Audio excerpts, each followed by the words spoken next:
Dans les années 60, tous les adhérents de l'association Nature Midi-Pyrénées ont parcouru le terrain, notamment le corridor de la Garonne, sur toute la région Midi-Pyrénées, et ont constaté dans ces années effectivement des impacts très forts sur cette Garonne, impacts liés à des activités qui étaient considérées comme très utiles à l'époque, les extractions de gravier alluvionnaire pour le BTP, le drainage quasi systématique des zones humides.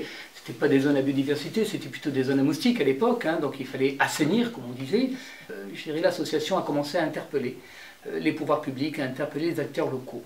En 2008, il y a eu une étude de faisabilité sur la constitution de cette cellule d'assistance technique. Elle a eu tout de suite des partenaires auprès d'elle, la région bien sûr Midi-Pyrénées, l'Europe, parce qu'il y a des fonds européens qui ont contribué à la création de cette cellule, et bien sûr l'Agence de l'eau en tant que cofinanceur. Les objectifs de la CATES Garonne sont d'améliorer la prise en compte des milieux humides de Garonne afin de leur restituer leur fonction d'infrastructure naturelle et de corridor biologique. Le secteur concerné par l'assistance technique couvre l'ensemble des zones humides du corridor garonnais en Midi-Pyrénées, soit environ 1900 hectares. Ce territoire se compose de zones humides riches et variées telles que les bras morts, les forêts alluviales, les plages de galets ou les prairies fluviales. La CATES Garonne propose des expertises et des conseils techniques à la gestion des zones humides alluviales et des actions de sensibilisation et de formation sur le terrain. L'action phare de la CATES est d'animer le réseau de gestionnaires afin d'agir pour l'ensemble des zones humides du corridor garonnais en Midi-Pyrénées. Avec 27 adhérents et 26 sites, ce sont plus de 520 hectares de zones humides qui sont gérés fin 2015 en Midi-Pyrénées au travers de la CATES Garonne. Nous sommes engagés dans la gestion d'une zone humide qui comporte un bras mort sur le site de Mauvert. Donc c'est une volonté politique, mais pour aboutir effectivement, dans les communes, on n'a pas toutes les compétences dans tous les domaines. Et pour cette gestion de notre bras mort, effectivement, nous nous sommes adressés à la CATES qui a toutes les compétences pour nous soutenir et nous aider dans cette démarche. Il y a eu un plan de gestion sur 4 étapes. 2007-2009, la commune avait décidé de prendre en charge ce site en maîtrise d'ouvrage. Donc c'était gérer le bras mort, gérer une vanne, gérer un talutage de dérive. Donc 2007-2009, première étape. 2009-2012, l'adhésion de la commune à la CATES, justement pour profiter d'une expertise et créer un comité de pilotage.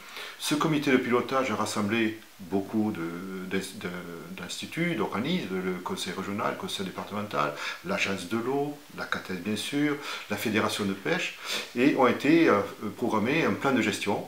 Et donc ensuite, 2012-2014, on a continué à faire de l'exploitation pour qu'il y ait une biodiversité, un suivi écologique, piscicole, et une intervention aussi, un volet pédagogique, où les écoles sont intervenues et des visites. Et le dernier plan de gestion, c'est 2015-2017, où on continue ce qu'il y fait, mais on a joint aussi le site Rive Gauche, qui est le site de Brignac, qui est aussi une zone très importante de gestion des crues, puisque ça nous aide, nous, au niveau commune de Grisole, pour avoir une zone d'expansion. L'un des objectifs prioritaires de la CATES est de favoriser la gestion des zones humides de Garonne. C'est au travers de ce volet technique qui vise à assister les maîtres d'ouvrage potentiels dans la réalisation de leurs projets de gestion et de restauration des zones humides que cet objectif majeur peut se mettre en œuvre. Dans le cadre des plans de gestion des sites, la CATES coordonne techniquement et réglementairement les actions. L'accompagnement de la CATES est effectif lorsque le gestionnaire s'est engagé dans la mise en œuvre d'un plan de gestion validé en comité de pilotage.